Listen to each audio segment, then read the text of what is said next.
problem of what's wrong in America right now. This is why half of Americans don't vote. Because one party gets in power and the other party blocks everything.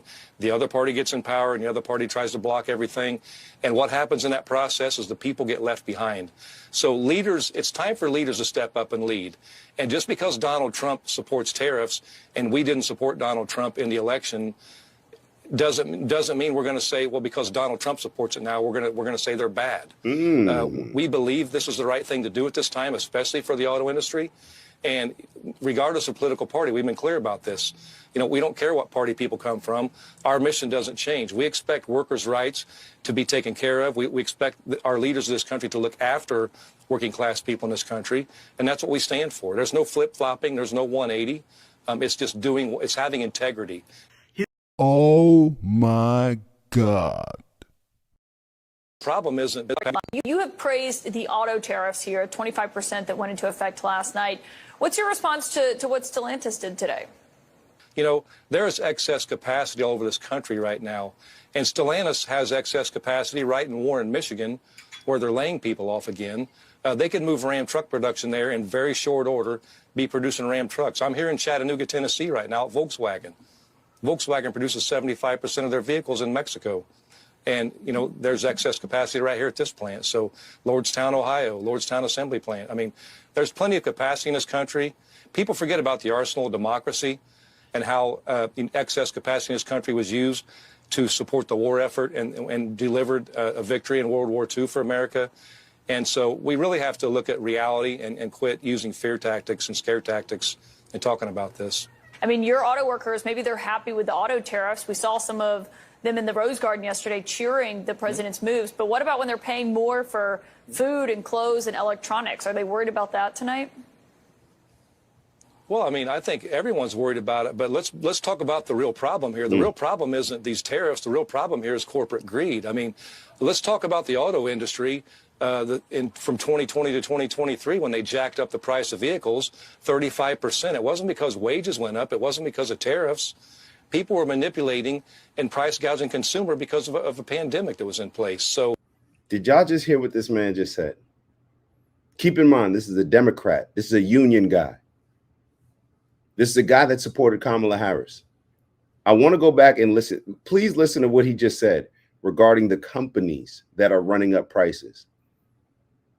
All of the political leaders on, let's just be honest, the Democrat side, they want to make it seem as if this is just Donald Trump's selfishness, greed, and we're actually not calling out the root of the problem, the companies. We're acting like this is Donald Trump's fault, everything that's going on. Some of it may be, some of it may be appropriate blame that he's taking. But listen to what this gentleman just said. Tariffs, the real problem here is corporate greed. I mean, let's talk about the auto industry. From 2020 to 2023, when they jacked up the price of vehicles 35%, it wasn't because wages went up. It wasn't because of tariffs. People were manipulating and price gouging consumer because of a pandemic that was in place. So, you know, it's a choice. These companies will use any and every excuse to act as if, oh, well, something that this person's doing, yeah, now we got to charge y'all more. They are cutthroat business people that will do anything and everything to increase their margins, to make more money, to line their pockets. They're actually no different than a lot of these other politicians that we see. They're no different. So the companies can sit here and say, well, the tariffs are causing us to charge you more. You don't have to charge more. What reason did you have to charge more during the pandemic? What reason did you have to charge so much more during the pandemic? They're always going to find an excuse, a reason in order to charge you more if they can blame somebody else for the reason why they have to do so. They all work in cahoots, so they all raise their prices up. Everybody's doing better, and the people that actually suffer are the consumers, us. But meanwhile, we're just sitting here getting mad at Donald Trump. Sorry to interrupt the video. We got a new challenge. 20,000 by the end of April. We fell short in March, but we're going to get our goal this month. Thank you all in advance for those that are going to continue to like, subscribe, maybe even leave some comments and let us know how we're doing. And on that note, let me let y'all get back to the video, and I'll see y'all soon. Ew. And I keep hearing the cry. I've heard this crying all day about the stock market.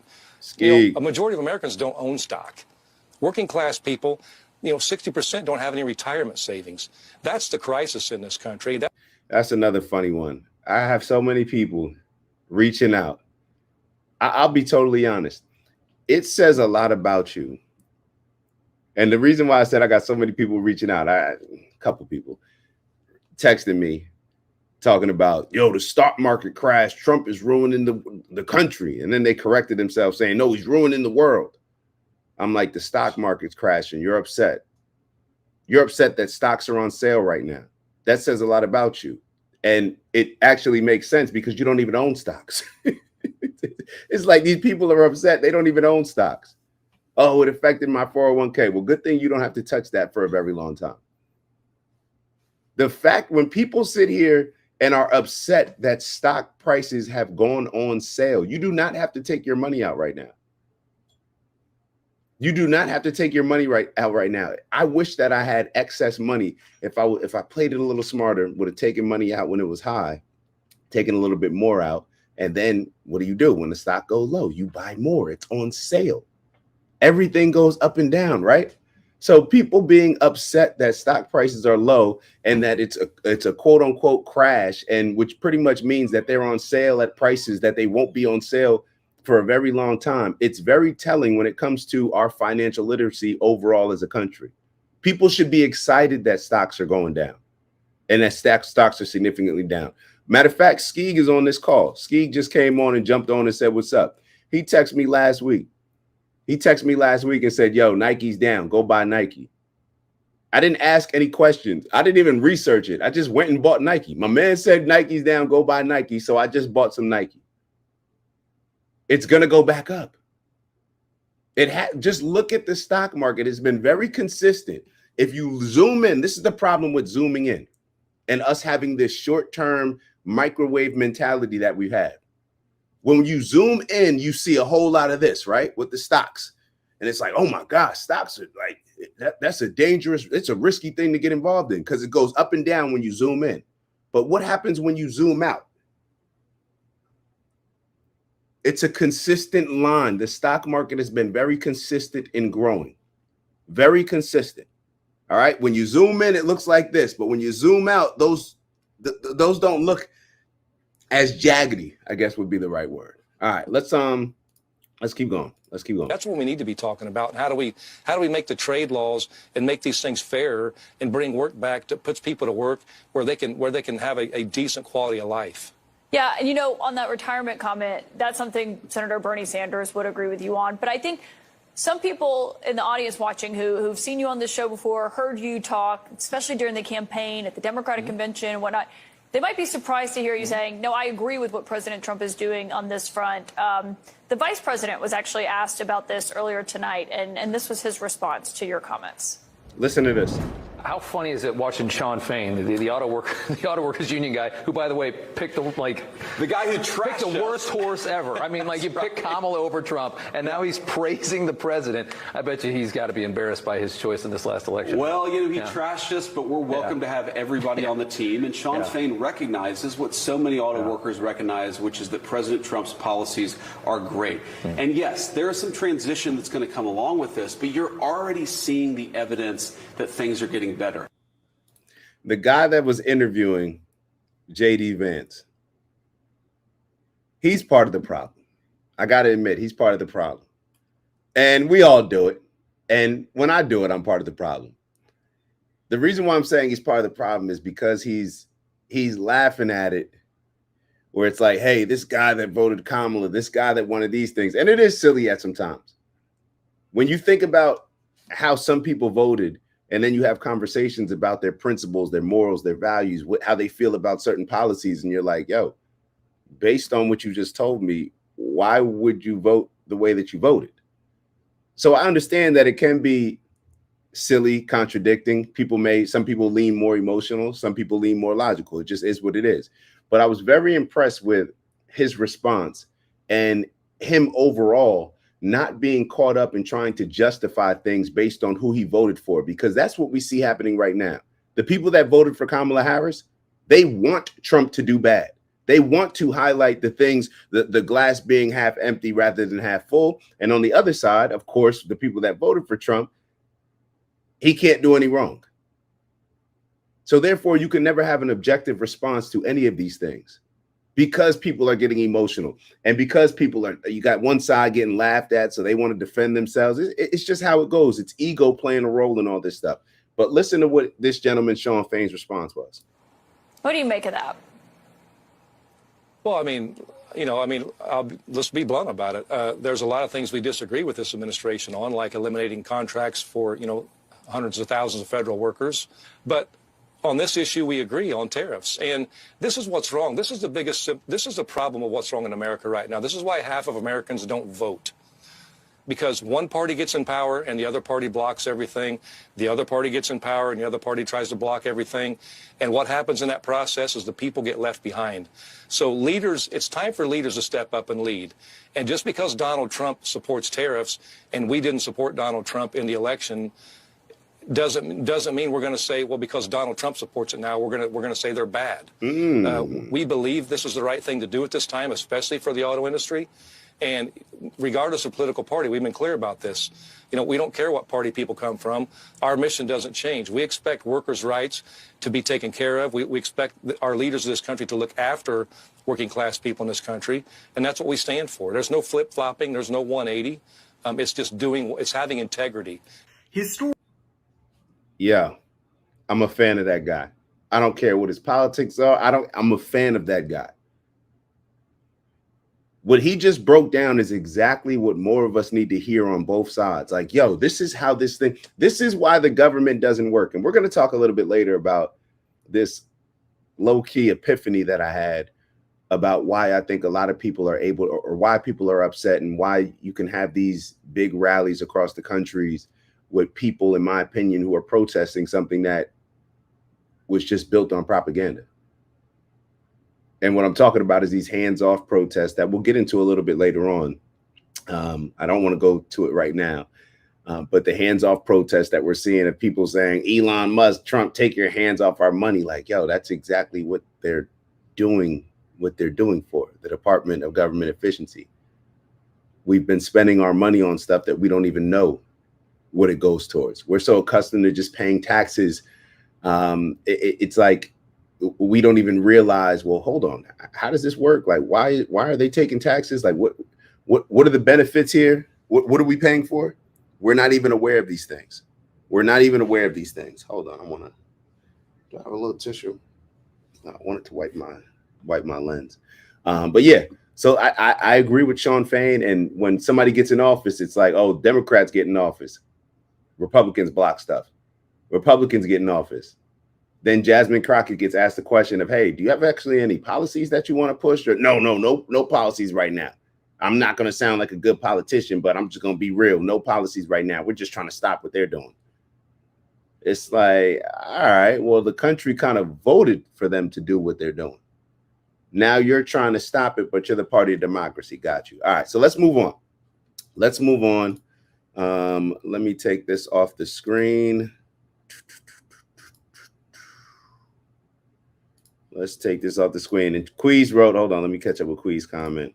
Queez wrote, United States, are we truly united, or US it F the other side, or us versus the other side, or us it F the other side? Yeah, I got you, Queez. My fault. I'm reading it like a kindergarten student. But no, I get exactly what you're saying. It's always us versus the other side. And we don't even realize that the only people that win are the news stations, because people are going to be drawn to the stations more, with more radical and more hatred and more views that are just absurd, in my opinion. And then, oh my God, Vons. Oh my God. Yo, oh my God, Vons just keeps giving it. All right, so I'm going to put Von's comment on the screen very quickly. Morning, my retirement is effed. Vons, you are 37 years old. You are 37 years old. You're not retiring tomorrow. You cannot be so short term in your thinking. My retirement is F, bro. You're 37 years old, maybe 38. And you're saying your retirement is effed. This is what I mean when I say people are really showing their true colors, or maybe as a country, we're showing a certain level of not truly understanding how stocks work. It goes up and down, bro. This is you're bro, you're 37 and you're complaining about so you're oh my God. This is it's such a difficult conversation, because if people are just going to see, well, my stocks are down today. Let me ask you a question, Bonds. And this is where the inconsistent energy always comes in when it comes to presidential and politicians that we can't stand personally. So if your stocks go up, let's say a month from now, let's say 2 months from now, let's say a year from now, your stocks go up and your retirement reaches an all-time high. Are you going to come on here and celebrate Donald Trump? I doubt it. Just like nobody celebrates Donald Trump, that this quote unquote migrant crisis, that, oh, it's been a problem for many presidents, not just Joe Biden, and Donald Trump comes in and shuts it down effortlessly. No illegal crossings, but he doesn't get credit for it. This is what happens. This is all right. Let me not get too thrown off, but it's just. It's like, yo, Nike's terrible. They're doing terrible. My Nike stock is down. Yo, give it some time. Go buy some. It's on sale. That's how it works. This is the difference this is what I mean when I say we're seeing Americans' true financial literacy. We're seeing Americans' true financial literacy. This is how the wealthy get wealthy. This just happened 4 or 5 years ago, and we said we would take advantage. 4 or 5 years ago, when stocks went down, and it was they called it one of the biggest wealth grabs in history, because what did the wealthy people do? They were smart. They saw that the stocks went down and they purchased them at a very low price. And then what ended up happening over the next what? I don't know, years. Eventually the prices went back up, right? This is what happens. So when there's opportunity and chaos in every situation. Rich people, bro, they know how this thing's gonna work. They smart, wealthy people. Oh my God, it's yeah. It's like we got to talk about it. All right, Elon and Trump is the beginning of another depression. Oh. The rich and informed. This is what happens when you get your news from The View, Bonds. You got to stop watching the ladies on The View. Queez wrote, the rich and informed benefit off people panicking now. This is it. And Bonds is a perfect example. It's like, yo, the world's coming to an end. Stocks, I don't own any stocks, but the stock market is down. Oh, my retirement, I just lost money in my retirement. You're 37. Relax. Give it some time. It's like, is it worth it? Let me ask you a question, Bonds. Let me ask you a question. For your retirement to go down, and you don't need to pull from it right now, right? You don't need to pull from it right now. Is it worth, if your retirement portfolio goes down, if that eventually means we're producing more jobs in America? We have more factories in America. We're circulating our dollars into America again. We're raising money and incentivizing other countries to bring their companies to America, their factories. Inflation is going down. If all of those things, let's put the if on it. If all of those things happen, would it be worth it? You're not touching your retirement money, bro. Like, and another thing, like, yo, people got to get out this retirement stuff, man. We got to have another conversation about this retirement. I'll be totally honest with you. Like, I talk to people, like I got some close friends that we talk about retirement, or they tell me about retirement. I don't even think about it. I'm never stopping working. Like, I don't see myself. It's like, yo, if you hate what you're doing so much, do something else and figure out a way to make money doing it. If you every day you waking up and I got to call out one of my bros too. I ain't gonna call him out personally, but yo, if you really hate what you're doing, do something else, man. Forget the 15-year countdown. Like, who wants to do that? That's not living. G-Ro, look up dollar cost averaging. I'll definitely check that out. iRock Road, I wouldn't get into crypto or stocks if you ain't willing to lose it all. You got to ride the roller coaster. You got to ride the roller coaster. It is what it is. It is what it is. Vons wrote, I hate to look at it. Queez wrote tech, my fault. I hate to look at it. Volatility is never good. Vons, who taught what? Okay, Vons, who taught you that? Who taught you that stuff going up and down is not good? Who? Volatility. All right. Yeah. U.S. needs to be sellers. We're the biggest buyers in our economy. And Queez, we're going to talk about this. We're going to talk about this when it comes to China in this interview with Donald Trump. All right, let's keep going on. All right, Vons, I love my job. All right, great. So you don't have to worry about retiring. Vons, are you looking for short-term gains or long-term? He's talking about a retirement, but he's looking for short-term. He's like, imagine looking at your retirement. You're looking at your retirement package. But you're looking at stocks from a short-term standpoint. It's a long-term play, Vons. It's a long-term play. It just is what it is. Appreciate that, big bro, Doug. Love the retirement quote. Short-term and long-term. Short. All right. You win, Vons. You're right. You are right. It's Dak. Just want to thank you for checking out our video and visiting the OG Network. If you enjoyed the video, please make sure that you give us a like. And if you're looking to join a community of inspired individuals striving for purposeful abundance, subscribe. And if you're feeling real generous, share the video with some friends and family. All right, I'll see y'all soon.